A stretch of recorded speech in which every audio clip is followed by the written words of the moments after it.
Ayan mga Lodi, on the go na naman tayo. Pupunta tayo ng simbahan ba to? At talaga naman napakasarap bumiyahe mga Lodi. Tama-tama.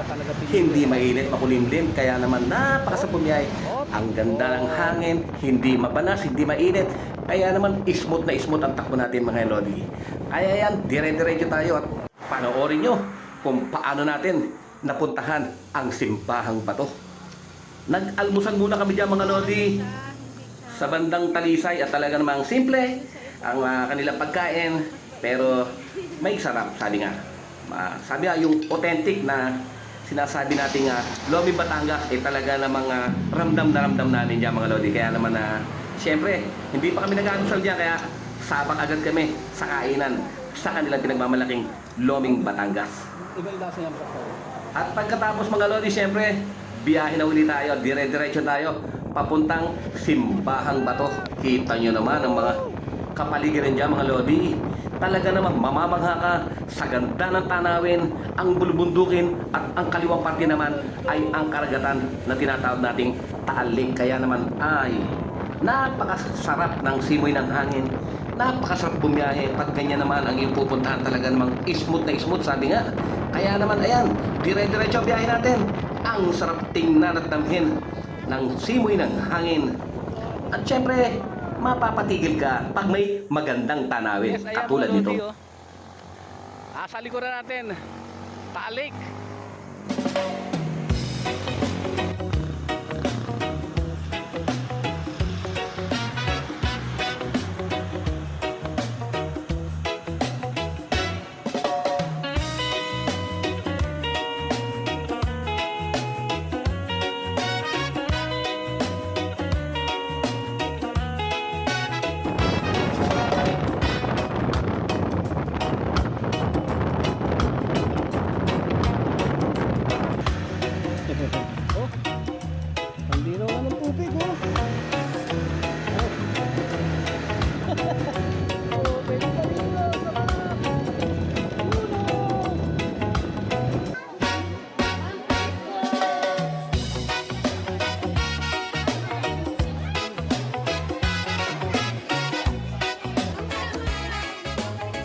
Yes, ayan, may mga tinda na rin silang souvenirs.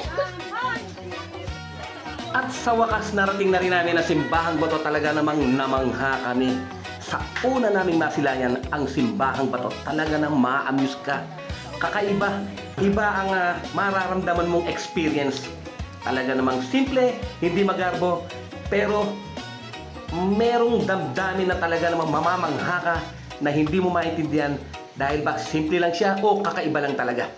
Kaya naman ayan, pasyal namin yan at tunghayan nyo naman kung gaano kaganda yung kanyang simbahan.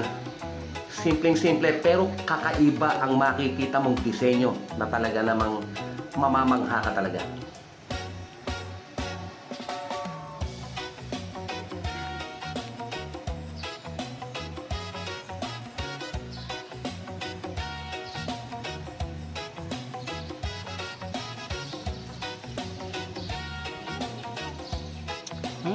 Hindi.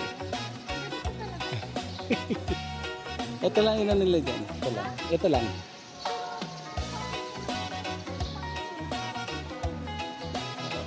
Wala. Structure eh. Structure. At syempre, nag-alay na rin kami dyan ng panalangin, pasasalamat, at higit sa lahat, ang kalakasan ng katawan ng bawat isa sa amin, 10 ng aming pamilya.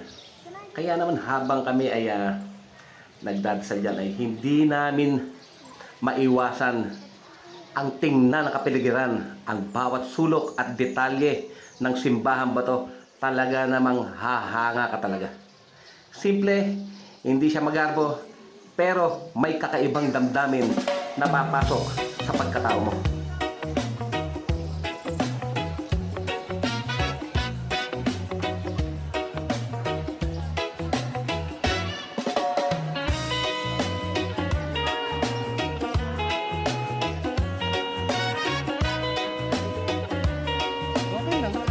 Yan, ayan o, bata.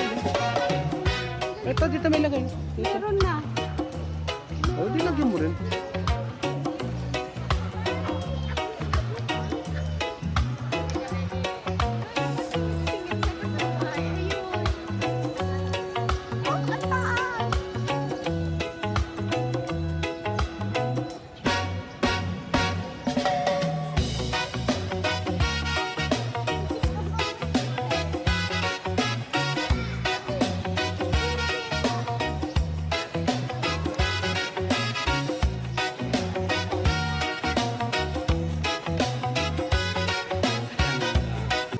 Nakagawian nila ang magsingit ng Maria sa mga pader.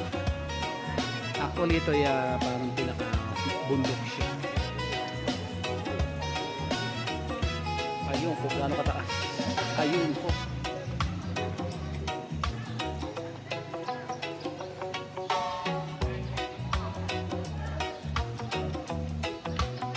Hinaka. Yes, ayan mga lodi, nakarating din tayo sa simbahang bato. Talaga na mga actually hindi siya maganda, kaya lang medyo talagang kakaiba yung experience dito. Una sa lahat hindi naman siya magarbo, kaya lang may pagka solemn din naman ng konti. At the same time may mga traditional na ginagawa sila rito na medyo kakaiba.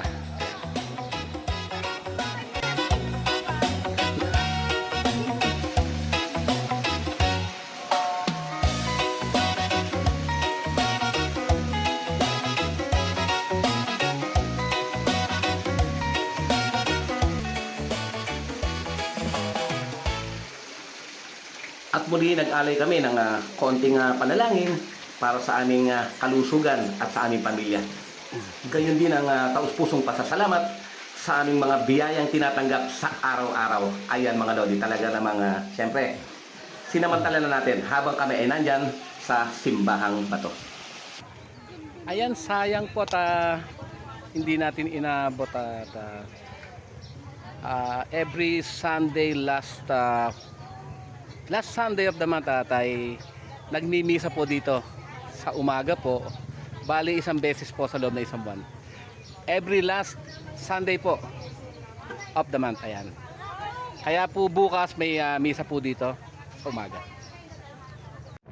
At syempre mga lodi, pagkatapos namin bumiyahe galing simbahan Batoy, bumalik na rin kami. Pero sa pagkakataong ito, kami po ay dumaan dito sa Laurel, Batangas, papuntang Tagaytay, na ang labas po namin ay Alfonso, Cavite. Talaga namang napakalayo at napakatarik po ng mga daan. Talaga pong marami po ang naming pinagtanungan at nagpaalala na mag-ingat dahil matarik. Kaya naman sinubukan na natin, tingnan natin kung gaano nga po makatarik ang daan mula Laurel hanggang Alfonso, Cavite.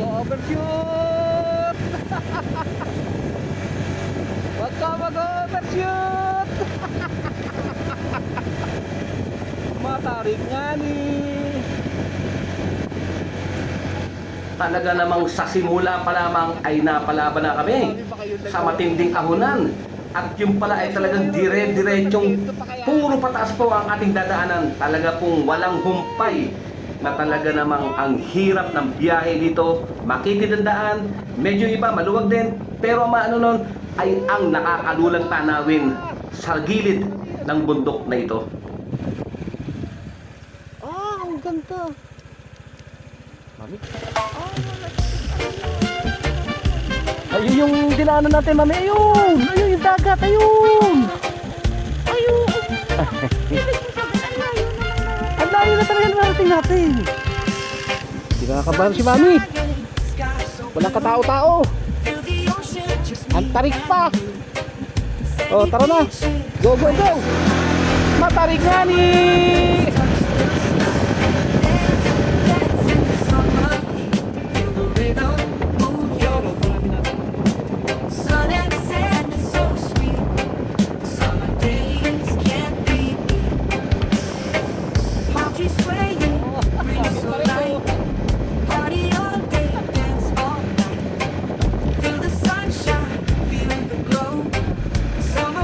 Just let it flow.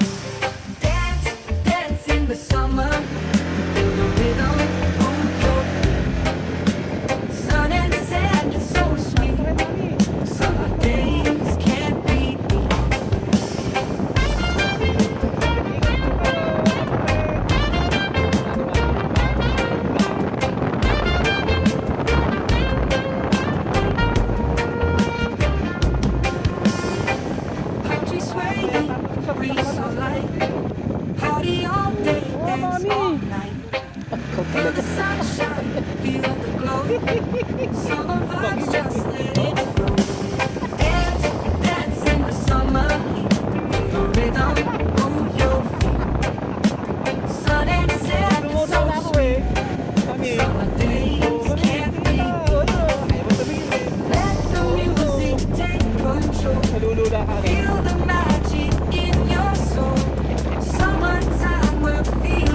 walang break.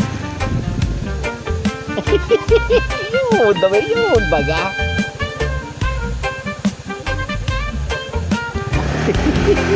Eh kasi mas maganda view dun eh. Yung dudungawin mo yung pinakailalim eh.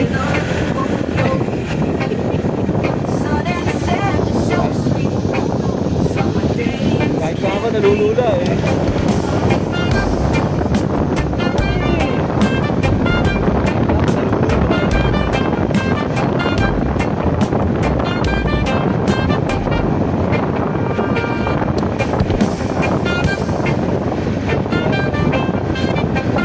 Ito na yata ang pinakamatarik sa Tagaytay.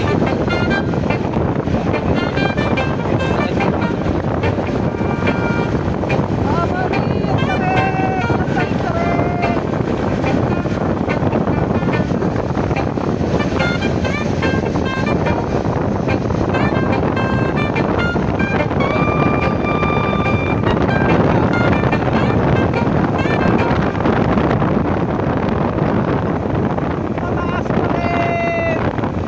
Wala pa rin tapos ang pataas! Iyo, ayan ang bago! Gapang ang ito! Tatanin mo lang yun. At tulad nga po na sinasabi ko, literal, na simula hanggang dulo, puro paahon ang dadaanan nyo. Matagal na biyahe, mahirap ang daan, hindi ganun kakinis ang daan, at isa pa ay talaga namang habulin mo ng silinyador ang iyong motor upang hindi mamatay ang makina nito mga lodi. Talaga namang kailangan ay timplado ang iyong silinyador. Kaya kung kayo dadaan dito mga lodi, siguraduhin nyo na ang inyong motor ay kondisyon. Mahirap na. Baka dito kayo abutan at masiraan, wala pong masyadong dumadaan, walang tao, walang sasakyan, at syempre, mahirap ang talyer.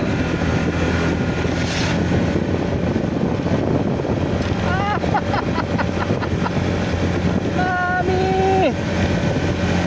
Oh no! Apa! Ano pa? Apa! Ang haba nito! Gagaling mo.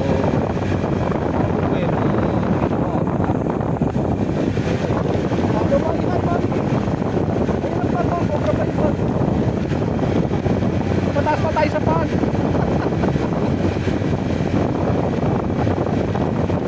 Puro pag na mataas na kami sa pag.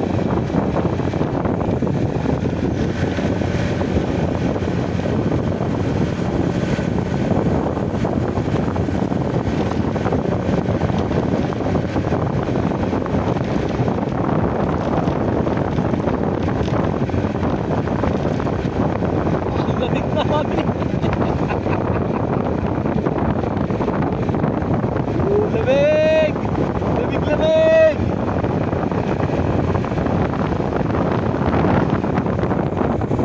Taas na naman! Tarik na naman!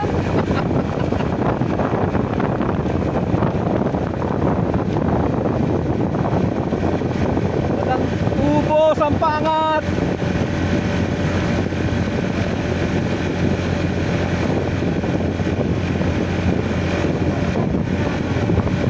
Wala na, pauwi na tayo.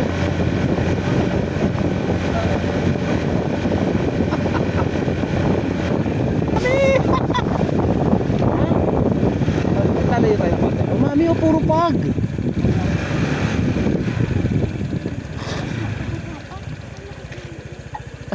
Lakas daw ng lagi. Nakakulang yun.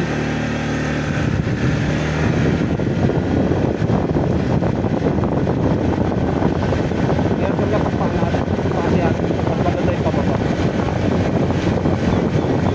Yung pababa naman ang sila. Talaga naman walang ubos. Ang paangat. Sabi nga kami.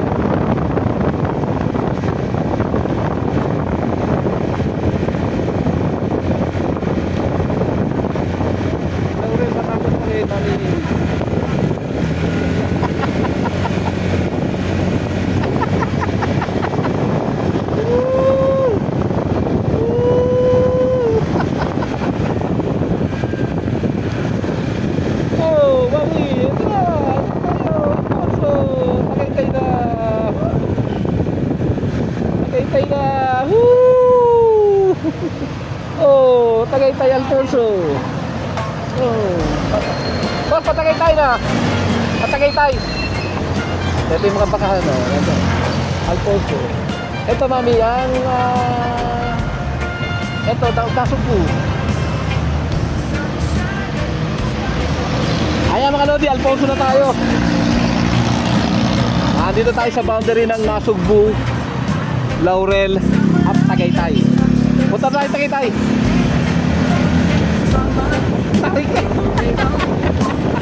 Kabahado si Mami do. Ayan mga lodi, stop over muna tayo dito sa Tagaytay sa Petronas. Sabi nga ilula pa sa inakyat namin sa sobrang tarik. Kaya relax muna tayo.